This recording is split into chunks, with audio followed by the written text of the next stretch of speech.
Hello everyone, कैसे हो आप सभी। आई होप सभी अच्छे होंगे। आज हम डिस्कस करने वाले हैं कॉरपोरेटिव बैंक्स। ठीक है जी। क्या डिस्कस करने वाले हैं? Corporative banks. ये हमारा बैंकिंग का क्लास क्या है? सेकंड है। हमने लास्ट क्लास में कुछ टॉपिक्स डिस्कस किए थे, लेकिन ये छोटा जो है टॉपिक है, तो ये छोटी सी क्लास रहेगी। ज्योति कॉमर्स क्लासेस को आप फॉलो कर सकते हो। ओके, चलिए पढ़ते हैं कॉरपोरेटिव बैंक्स होते क्या हैं। जैसे कि इसके नाम से ही पता चलता है, कॉरपोरेट, एक दूसरे को कॉरपोरेट करना, हेल्प करना। ये इन्वॉल्व होता है ऑटोनॉमस। ठीक है जी। Autonomous association of person. ठीक है, AOP। खुद से ही लोग आते हैं वॉलेंट्री लेवल पर, एक दूसरे से मीट करते हैं अपने इकोनॉमिक गोल के लिए, या कॉमन कोई economic, social and cultural need होती है उनकी। ठीक है जी। जैसे कि उनको पैसे की ज़रूरत थी, तो वो आपस में आकर वॉलेंट्री क्या कर लेते हैं, कॉमन गोल डिसाइड कर लेते हैं, जैसे कि उनका जो सबका इंटरप्राइज है आसानी से चला सके। वो जॉइंटली अपना सोशल, कल्चर, इकोनॉमिक नीड को कंप्लीट करने के लिए अपना एक दूसरे को कॉर्पोरेट करते हैं, या बैंक टाइप ओपन कर लेते हैं, मनी को इकट्ठा करते हैं, जिसको ज़रूरत होती है सप्लाई कर देते हैं। कुछ ऐसा इसका रूल होता है। कॉर्पोरेटिव स्ट्रक्चर जो होता है वो डिज़ाइन किया जाता है ऑन द प्रिंसिपल ऑफ इनके म्यूचुअल हेल्प, कि आप एक दूसरे की हेल्प करोगे। डेमोक्रेटिक डिसीजंस होते हैं इसमें, एंड ओपन मेंबरशिप होती है। ठीक है जी। एंड कहता है कि in the view of fact their ownership and control are directly किसके हाथ में होता है? मेंबर्स के हाथों में इसका कंट्रोल होता है, एंड डिसीजंस, ऑनरशिप वगैरह वही लेते हैं। ओके, चलिए आगे पढ़ते हैं। Corporative banks. कॉरपोरेटिव बैंक्स के रेगुलेशंस, हाँ जी, किसके अंदर आता है ये? रेगुलेटेड होता है RBI के द्वारा, reserve bank of India. RBI के द्वारा ये रेगुलेटेड होता है। चलिए इसके फीचर पढ़ लेते हैं। फर्स्ट ऑफ ऑल इसका फीचर है, ये ऑर्गेनाइज किया जाता है, मैनेज किया जाता है किसके प्रिंसिपल के बेस पर? कॉरपोरेटिव सेल्फ हेल्प, कि आप एक दूसरे का हेल्प करोगे, म्यूचुअल हेल्प। ठीक है, खुद की भी हेल्प करोगे और दूसरे की भी हेल्प करोगे। इसका फंक्शंस होते हैं, rule of the one members. कहता है कि इसका रूल होता है वन मेंबर वन वोट। एक मेंबर है तो उसको एक ही वोट देना होगा। उसके बाद इसका सेकंड फंक्शन पढ़ते हैं, no profit no loss base. इसका कोई मोटो नहीं होता कि उसको प्रॉफिट कमाना है या लॉस कमाना है, as like a commercial bank. जो कॉमर्शियल बैंक होते हैं उनका मोटो होता है कि उनका जो अर्निंग है वो भी ज़्यादा हो। ठीक है, लेकिन इसका कोई मोटो नहीं होता। इसका ये बेस होता है ओनली ऑन कॉरपोरेटिव हेल्प, एक दूसरे को कॉरपोरेट करना। ये इसका जो प्रॉफिट होता है उसको भी कोई डिस्ट्रीब्यूट वगैरह नहीं करते हैं। ठीक है जी। उसके बाद थर्ड पिक्चर पढ़ते हैं इसका। कॉरपोरेटिव बैंक्स परफॉर्म करता है ऑल मेन बैंकिंग फंक्शंस। जितने भी बैंकिंग फंक्शन होते हैं उन सबको क्या करता है ये? जैसे डिपॉजिट मोबिलाइज करना, सप्लाई ऑफ द क्रेडिट। ठीक है जी। प्रोविज़न, रिमिटेंस फैसिलिटी, मतलब एक फ़ंड को दूसरे फंड, एक जगह से दूसरे जगह पैसे को पहुंचाना। कॉरपोरेटिव बैंक्स प्रोवाइड करता है लिमिटेड बैंकिंग प्रोडक्ट। ठीक है जी। एंड स्पेशलिस्ट होते हैं, जैसे कि एग्रीकल्चर से रिलेटेड कोई प्रोडक्ट, ठीक है, उसमें ये हेल्प कर सकता है आपको। एंड प्रोवाइडिंग हाउसिंग लोन, आजकल ये हाउसिंग लोन भी प्रोवाइड करते हैं। चलिए और फीचर को पढ़ते हैं। UCB, ठीक है, urban corporative banks provide working capital loans. ये वर्किंग कैपिटल लोन्स प्रोवाइड करते हैं, एंड टर्म लोन्स। ठीक है, कौन कौन सी? जो अर्बन कॉरपोरेटिव बैंक्स होते हैं वो वर्किंग कैपिटल लोन प्रोवाइड करते हैं, and term loans. Term loan mean थोड़े लॉन्ग टाइम के लिए होते हैं, फिक्स पीरियड के लिए होते हैं। कॉरपोरेटिव बैंक्स क्या करते हैं? Do banking business mainly in the agriculture. Corporative banks जो होते हैं वो अपना बैंकिंग बिजनेस मैनली एग्रीकल्चर में करते हैं, एंड रूरल सेक्टर्स में करते हैं। जैसे कि UCBS, SCBS, CCB operate in the semi urban areas में ये काम करते हैं ये बैंक्स, एंड अर्बन, ठीक है, मेट्रोपॉलिटन जो सिटीज़ होती हैं उनमें भी ये काम करते हैं।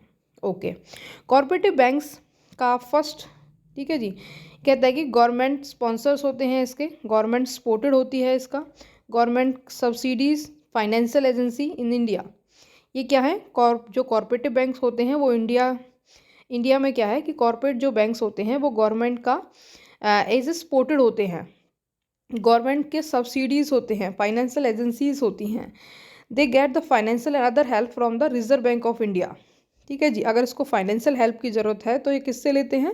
रिजर्व बैंक ऑफ इंडिया से, नाबार्ड से, सेंट्रल गवर्नमेंट से, स्टेट गवर्नमेंट से। जैसे कि उन्होंने पैसा इकट्ठा किया, कुछ हेल्प, उनको लोन वगैरह की ज़रूरत पड़ी, तो वो सीधे आरबीआई के पास जा सकते हैं, गवर्नमेंट के पास जा सकते हैं एंड नाबार्ड के पास जा सकते हैं फॉर हेल्प। ठीक है जी। चलिए कॉर्पोरेटिव बैंक का स्ट्रक्चर पढ़ लेते हैं कि किस तरह होता है। इसका 5 कैटेगरीज में होता है corporative banks. First of all primary urban corporative banks, जिसे हम यूसीबी भी बोलते हैं। एक होता है P primary urban corporative banks, और दूसरा क्या है primary primary agriculture credit society. उसके बाद district central corporative banks, state corporative banks. Okay, उसके बाद है लैंड डेवलपमेंट बैंक। ठीक है, चलिए कॉर्पोरेटिव क्रेडिट सोसाइटी के बारे में पढ़ लेते हैं। Corporative credit society CCS act ये कब आया था? 1904 में। तो ये बनाया गया था for corporative credit society in the rural areas and urban areas. जो हमारे रूरल एरियाज थे और अर्बन एरियाज थे, उन दोनों की हेल्प के लिए ये बनाया गया था ये एक्ट। ये एक्ट बेस करता है किसकी रिकमेंडेशन पर? सर फ्रेडरिक जो थे, उन्होंने एक रिकमेंडेशन दी थी, उन पर बेस करता है। उन्होंने कब दी थी? 1899 में। एंड सर एडवर्ड लॉ 1901, उन दोनों का रिकमेंडेशन पर ये जो एक्ट था, कौन सा? CCS 1904 इस पर बेस करता है। ठीक है, their idea in turn of base, उनका आइडिया किस पर बेस करता था? On the pattern of Raiffeisens and Schulzes. उसके बाद है cooperative society, corporate society act 1912। Corporate society act 1912 ये किसका था जी? ये further give recognition to performing the non credit society and central cooperative organisations. ठीक है, ये किस पर देता है कि आपको क्या बनाना है? नॉन क्रेडिट सोसाइटी बनानी है एंड सेंट्रल कॉर्पोरेटिव ऑर्गेनाइजेशन बनाना है। उसके बाद इंडिपेंडेंस, जब इंडिया स्वतंत्र हो गया था, ठीक है जी, तो उसके बाद with the onset of planning corporative organization gain more leverage. तो ये हाँ जी, कॉर्पोरेशन सोसाइटी एक्ट 2012 था, उन्होंने क्या फॉर्मेशन किया था कि नॉन क्रेडिट सोसाइटी होनी चाहिए एंड सेंट्रल कॉर्पोरेटिव ऑर्गेनाइजेशन होना चाहिए। ओके, उसके बाद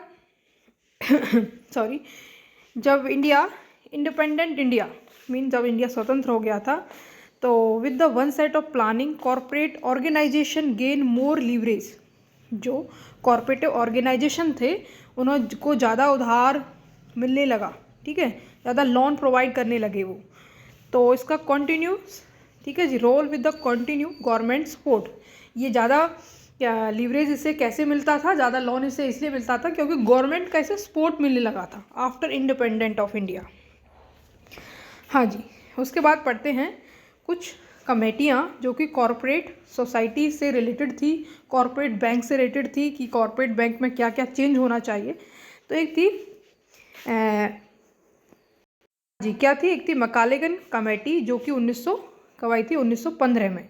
इन्होंने बताया था कि डेफिशिएंसी जो हमारे कॉर्पोरेटिव बैंक थे, उनकी डेफिशिएंसी को हाईलाइट किया था। इन्होंने कहा था कि lack of the proper education, जो हमारे कॉर्पोरेट सोसाइटी को चला रहे हैं, कॉर्पोरेट बैंक को चला रहे हैं, उनमें जो एजुकेशन है वो कम है। तो इसीलिए इन्होंने इम्पोर्टेंस दिया था कि उनकी एजुकेशन को ज़्यादा किया जाए।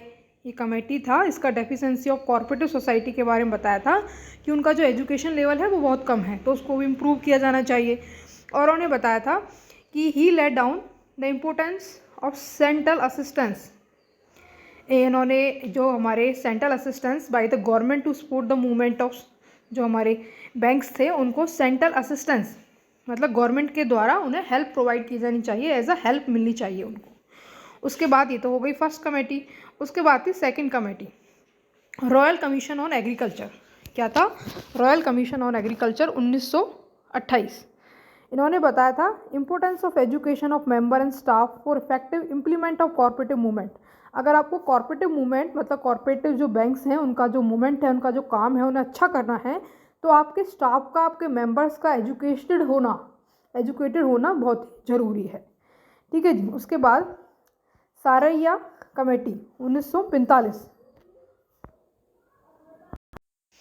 हाँ जी, सराइया कमेटी इन्होंने रिकमेंडेड किया था कि आपको सेटअप करना है corporated training colleges every state में। हर एक स्टेट में आपको क्या करना है, कॉरपोरेटेड ट्रेनिंग कॉलेज का सेटअप करना है और corporative training institute for advance study के लिए सेटअप करना है corporate training institute and research as central level पर भी। और एक दूसरी कमेटी आई सेंट्रल कमेटी, ये किसके लिए थी, फॉर कॉरपोरेटेड ट्रेनिंग, 1953 में आई। ये कंस्टिट्यूट की गई थी आरबीआई के द्वारा, ठीक है जी। ये इन्होंने एस्टलाइज किए थे रीजनल ट्रेनिंग सेंटर्स। उसके बाद रूरल क्रेडिट सर्वे कमेटी आई जो 1954 में आई। ये फर्स्ट कमेटी थी जो फॉर्म करती थी हाँ जी, इन्होंने कौन कौन सी प्रॉब्लम निकाली, जो रूरल क्रेडिट से रिलेटेड था and other financial issue of rural society. Rural मतलब गाँवों से रिलेटेड जो भी पैसे लोगों को देते हैं, ठीक है, उनसे रिलेटेड जो भी प्रॉब्लम थी उन्होंने इस पर फोकस किया था। किसने किया था, रूरल क्रेडिट सर्वे कमेटी ने 1954 में जो आई थी। ओके, चलिए उसके बाद पढ़ते हैं। हाँ जी, स्ट्रक्चर क्या होता है इसका कॉरपोरेटिव बैंकिंग इन इंडिया में। देखिए इसको हमने डिवाइड किया है दो सेगमेंट्स में डिवाइड किया है। एक होता है अर्बन कॉरपोरेटिव बैंक्स, एक होता है रूरल कॉरपोरेटिव बैंक्स। जो अर्बन कॉरपोरेटिव बैंक्स होते हैं, ठीक है, उनको फर्दर डिवाइड किया है schedule bank and non schedule, ठीक है जी। जैसे कि हमने क्या होता है वो हमारा जो कमर्शियल बैंक होता है उसको डिवाइड करते हैं हम शेड्यूल में, नॉन शेड्यूल में, ऐसे ही इसको डिवाइड किया है।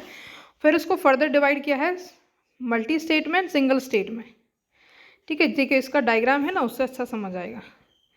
इसको छोड़ो, हाँ जी, एक मिनट रुकिए, मैं इसका डायग्राम लाती हूँ। हाँ जी, कॉरपोरेटिव क्रेडिट इंस्टीट्यूशंस। देखिए अर्बन कॉरपोरेटिव बैंक्स 1853 ये 1853 बैंक है। फिर इसको डिवाइड किया है रूरल कॉरपोरेटिव क्रेडिट इंस्टीट्यूट, मतलब रूरल लेवल पर। फिर उसको अर्बन को फर्दर डिवाइड किया है schedule urban corporative bank and non schedule urban corporative bank. फिर शेड्यूल बैंक्स को डिवाइड किया है multi state and operating in single state, ठीक है जी। और नॉन शेड्यूल को डिवाइड किया है दो पार्ट्स में, वो कौन सा है, multi state and operating in single state. उसके बाद जो रूरल वाला है उसको डिवाइड किया है शॉर्ट टर्म जो लोन प्रोवाइड करते हैं, लॉन्ग टर्म जो लोन प्रोवाइड करते हैं। फिर शॉर्ट टर्म को डिवाइड किया है स्टेट कॉरपोरेटिव बैंक्स, जिसे हम SC बैंक बोलते हैं। उसके बाद डिस्ट्रिक्ट सेंट्रल कॉरपोरेटिव बैंक्स, और तीसरा क्या है, प्राइमरी एग्रीकल्चर क्रेडिट सोसाइटी। ये था हमारा शॉर्ट टर्म वाले को डिवाइड किया है। लॉन्ग टर्म वाले को डिवाइड किया है SCARDB एंड PCARDB। SCARDB का मतलब होता है state corporative agriculture and rural development bank and PCARDB का मतलब होता है primary corporative agriculture and rural development bank, ठीक है जी। ये हमारा स्ट्रक्चर होता है कॉरपोरेटिव बैंक का, ये हमें इसमें बताया गया था। चलिए जो टॉपिक रह गए थे उनको पढ़ लेते हैं। 1 सेकेंड, किधर थे हम, हाँ जी, अर्बन वाला था, ये हो गया था, ठीक है। उसके बाद जो ऐसे ही हमारा रूरल कॉरपोरेटिव को डिवाइड किया है शॉर्ट टर्म में, लॉन्ग टर्म में। और शॉर्ट टर्म में जो डिवाइड किया है वो दो है, ठीक है, ये state corporative banks and primary agriculture credit society. उसके बाद जो मैंने आपको डायग्राम में बताया था वही हैं ये दोनों। चलिए उसके बाद पढ़ते हैं रूरल बैंकिंग कॉरपोरेटिव जो है वो कॉम्प्लेक्स मॉनिटरिंग स्ट्रक्चर होता है इसका, क्योंकि इसका डुअल कंट्रोल होता है। बहुत सारे कहता है कि जो हमारे कॉरपोरेटिव बैंक्स होते हैं उनमें डुअल कंट्रोल होता है, क्योंकि बहुत सारे जो मेंबर्स होते हैं उनके हाथों में कंट्रोल होता है, तो इससे बहुत सारी प्रॉब्लम निकल कर आती हैं। इस प्रॉब्लम को दूर करने के लिए एक फोरम सेटअप किया गया। फोरम उसको क्या बोलते हैं, state level task force. State level पर task force on cooperative urban bank, जिसे हम TAFCUB भी बोल सकते हैं, उसको सेटअप किया गया था डुअल कंट्रोल की जो प्रॉब्लम थी उसको कंट्रोल करने के लिए। उसके बाद जितनी भी बैंकिंग एक्टिविटीज़ होती हैं वो रेगुलेट की जाती हैं बाई शेयर्ड की जाती हैं अरेंजमेंट्स के थ्रू, किसके द्वारा, RBI एंड नाबार्ड्स के द्वारा। जितने भी मैनेजमेंट रजिस्ट्रेशन एक्टिविटीज़ होती हैं वो मैनेज की जाती हैं RCS के द्वारा। हाँ जी, basic rules and regulation and values जो होती हैं कि जिसके कॉमन फीचर्स होते हैं, चलिए उसको पढ़ लेते हैं।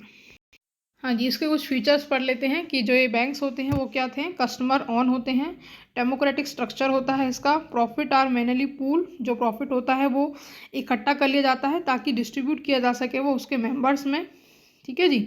उसके बाद जो financial inclusion by bringing banking को, मतलब जितने भी हमारे इसमें सेगमेंट्स डिवाइड होते हैं उनसे हमारा जो पैसा वगैरह डिस्ट्रीब्यूट होता है, जिसको नीड होती है उसको पैसा प्रोवाइड कर दिया जाता है।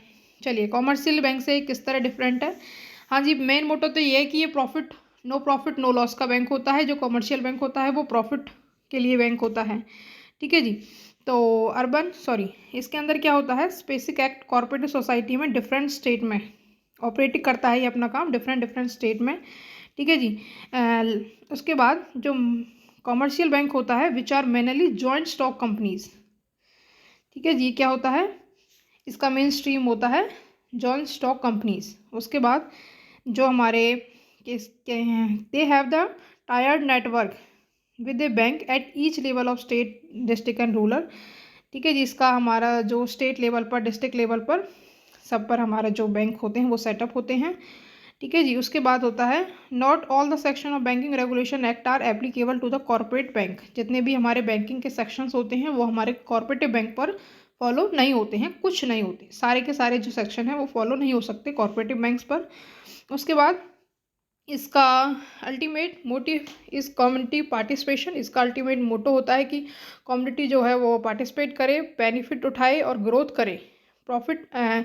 इसका प्रॉफिट को मैक्सिमाइजेशन करने का कोई भी उद्देश्य नहीं होता है, ठीक है। इसका मेन डिफरेंस यही हुआ कि कॉमर्शियल बैंक प्रॉफिट के लिए होता है, ये प्रॉफिट के लिए नहीं होता है, ये म्यूचुअल हेल्प के लिए होता है कि आप एक दूसरे की हेल्प करो, ठीक है। स्टेट लेवल पर भी होता है, ये डिस्ट्रिक्ट रूरल लेवल पर भी होता है, ठीक है जी। चलिए आगे पढ़ते हैं, ये मैंने आपको बता दिया। उसके बाद इसका स्ट्रक्चर था कि कॉर्पोरेटिव बैंक इंडिया में कैसा है। देखिए जी, कॉर्पोरेटिव बैंक जो होता है वो स्टेट कॉर्पोरेटिव बैंक्स, SCB, फिर सेंट्रल कॉर्पोरेटिव बैंक, फिर प्राइमरी क्रेडिट सोसाइटी जिसे हम PCS बोलते हैं, वो विलेजेस में भी है और अर्बन में भी है, ठीक है। ये था कॉर्पोरेटिव बैंक्स का डिटेल, ठीक है। इसमें आपको कमेटी पूछी जा सकती हैं, ओके। उसके बाद पूछा जा सकता है कि इसके काम क्या होते हैं। मोस्टली इसके फंक्शन आते हैं कि कॉर्पोरेटिव बैंक्स के फंक्शन बताइए। इसका स्ट्रक्चर आ जाता है, ठीक है, कि रूरल पर क्या है, अर्बन पर क्या है, अर्बन में कितने डिवाइड किया है, शेड्यूल, नॉन शेड्यूल, फिर शेड्यूल्स को मल्टी एंड सिंगल स्टेट में, एंड नॉन शेड्यूल को भी इसी तरह, और रूरल को short term and long term के लिए, शॉर्ट टर्म वालों को state corporative, district corporative and primary agriculture credit society, and long term वाले को SCARD एंड PCARDB, इस तरह डिवाइड किया है। इसका स्ट्रक्चर भी पूछा जा सकता है, इसके डिफरेंस भी आपको पूछ सकते हैं, ठीक है। ये कुछ मेन पॉइंट्स थे। चलिए, thank you so much, I hope आपको अच्छा लगा होगा। चलिए, thank you so much again and again. Do like and share, subscribe if you like. Thank you so much.